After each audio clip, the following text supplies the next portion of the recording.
Hello friends, आज की video में हम इस प्रश्न को हल करने वाले हैं।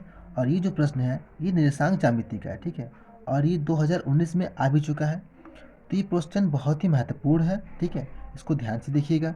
और ऐसा ही क्वेश्चन एग्जाम में आता है, ठीक है। और इसको मैं बहुत ही बेहतरीन तरीके से समझा कर हल करूँगा ताकि आपको आसानी से समझ में आ जाएगा। और अगर एग्ज़ाम में ऐसा क्वेश्चन आता है तो उसको आप अच्छी तरीके से हल कर पाएंगे, ठीक है। तो चलिए फ्रेंड्स, वीडियो स्टार्ट करते हैं। देखिए क्वेश्चन क्या कह रहा है।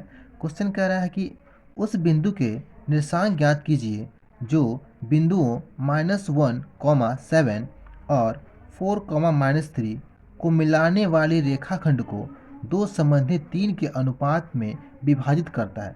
देखिए क्वेश्चन को अच्छे से पढ़िए और समझिए। अगर क्वेश्चन आपको समझ में नहीं आएगा तो आप क्वेश्चन को हल नहीं कर पाएंगे, ठीक है। तो ध्यान से क्वेश्चन को पढ़िए और समझिए। देखिए क्वेश्चन क्या कह रहा है। क्वेश्चन कह रहा है कि कोई दो बिंदु है, ठीक है। मान लीजिए ये कोई बिंदु है और ये कोई बिंदु है, ठीक है। और इसके निर्देशांक दे दिए गए हैं। कितना है? ये है -1, 7।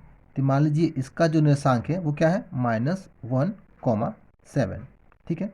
और जो दूसरा बिंदु है इसका क्या निर्देशांक है? ये है 4, -3। ये है 4, -3, ठीक है। तो ये दो बिंदु दे दिए गए हैं। तो इन दोनों बिंदुओं को मिलाने वाली जो रेखाखंड है ये हमारी रेखाखंड हो गई, ठीक है। इन दोनों बिंदुओं को मिलाने वाली ये रेखाखंड हो गई। तो इस रेखाखंड को कोई बिंदु है, ठीक है। मान लेते हैं कोई यहाँ पे एक बिंदु है। ये बिंदु इन दोनों बिंदुओं को यानी कि इस रेखाखंड को दो संबंधित 3 के अनुपात में क्या कर रहा है? विभाजित कर रही है। तो मान लेते हैं कि ये दूरी हमारी 2 हो गई और ये 3 हो गई। तो ये जो बिंदु है इस रेखाखंड को दो संबंधित 3 के अनुपात में विभाजित कर रही है। तो इस बिंदु का ही हमको निर्देशांक ज्ञात करना है, ठीक है। क्या करना है? इसका निर्देशांक ज्ञात करना है। तो मान लेते हैं कि इसका जो निर्देशांक है वो क्या है? एक्स है और वाई है, ठीक है। अब क्या करेंगे? हम इसका निर्देशांक ज्ञात करना है। तो इसका जो निर्देशांक है वो हम सूत्र से ज्ञात करेंगे, ठीक है। तो सबसे पहले जो क्वेश्चन में दे दिया गया है उसको हम यहाँ पे नोट कर लेंगे, ठीक है। देखिए अगर एग्जाम में ऐसा क्वेश्चन आए तो बिल्कुल इसी प्रकार हम उसको हल करेंगे। पहले क्या करेंगे? यहाँ पे दो बिंदुओं को बना लेंगे यहाँ पे, और ऐसे फिगर बना के इसको पूरा दर्शा लेंगे, ठीक है। इसके बाद से हम हल करेंगे। देखिए तो क्वेश्चन में क्या क्या दे दिया गया है। यहाँ पे दे दिया गया है ये है हमारा x1 y1 और ये x2 y2, ठीक है। तो सबसे पहले यहाँ पे हम लिख लेंगे हल, ठीक है। लिख लिया हमने हल।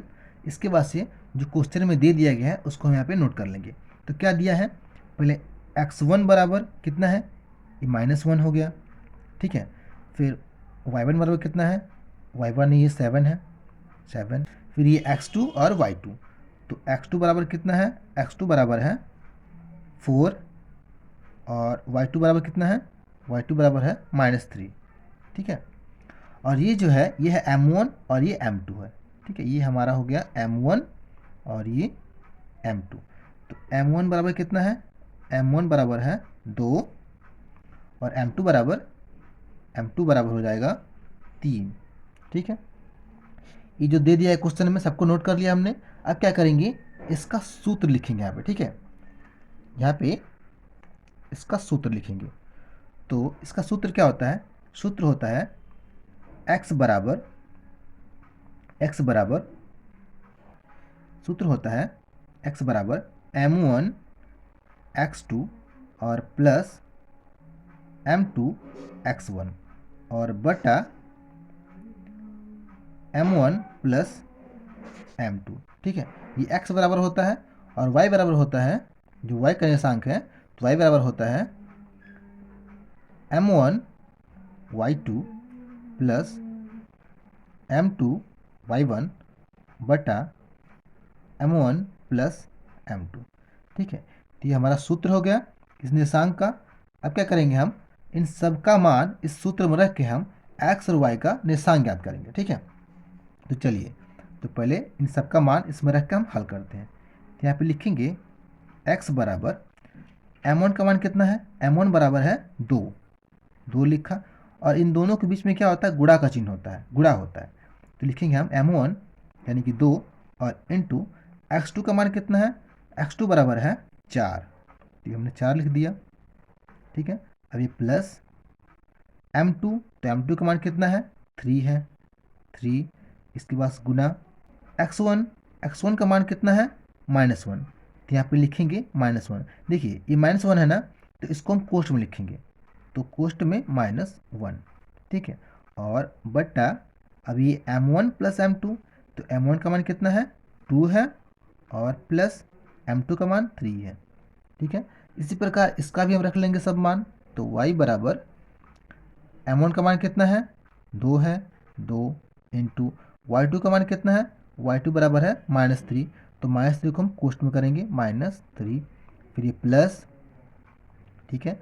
m2 का मान कितना है 3 है, 3, और इंटू y1 का मान कितना है 7 है, तो 7, और बट्टा नीचे m1 प्लस m2 यानी कि 2 प्लस 3, यानी कि 2 प्लस 3।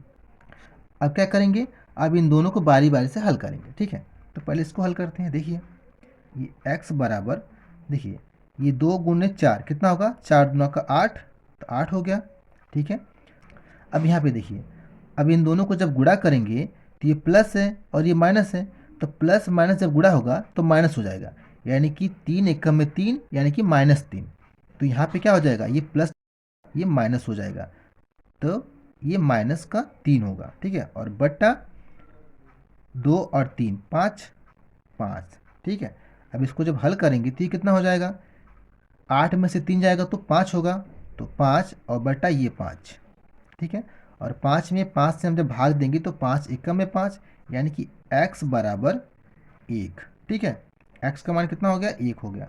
अब इसी प्रकार इसको हल करेंगे। देखिए यहाँ पे ये y बराबर, ये प्लस है, +2 है, और ये -3 है, दोनों को आपस में गुणा करेंगे तो क्या हो जाएगा, प्लस माइनस माइनस हो जाएगा, तो -3 दूना का 6, ठीक है, ये 6 हो गया।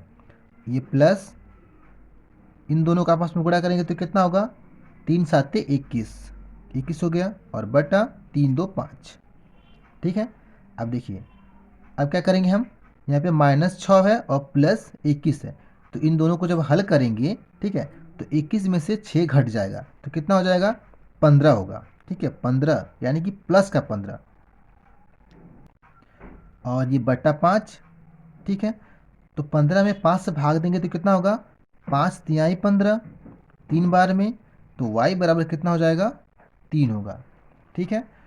तो x का मान कितना हो गया 1 हो गया, y बराबर 3 हो गई, तो x बराबर 1 और y बराबर कितना हो जाएगा 3। ये क्या हो गया, ये निर्देशांक हो गया, इस बिंदु का इस बिंदु का इस बिंदु का निर्देशांक हो गया, x बराबर 1 और y बराबर 3, ठीक है। तो इस वीडियो में इतना ही फ्रेंड्स। वीडियो अगर अच्छी लगी तो वीडियो को लाइक करें, चैनल को सब्सक्राइब करें। Thank you friends.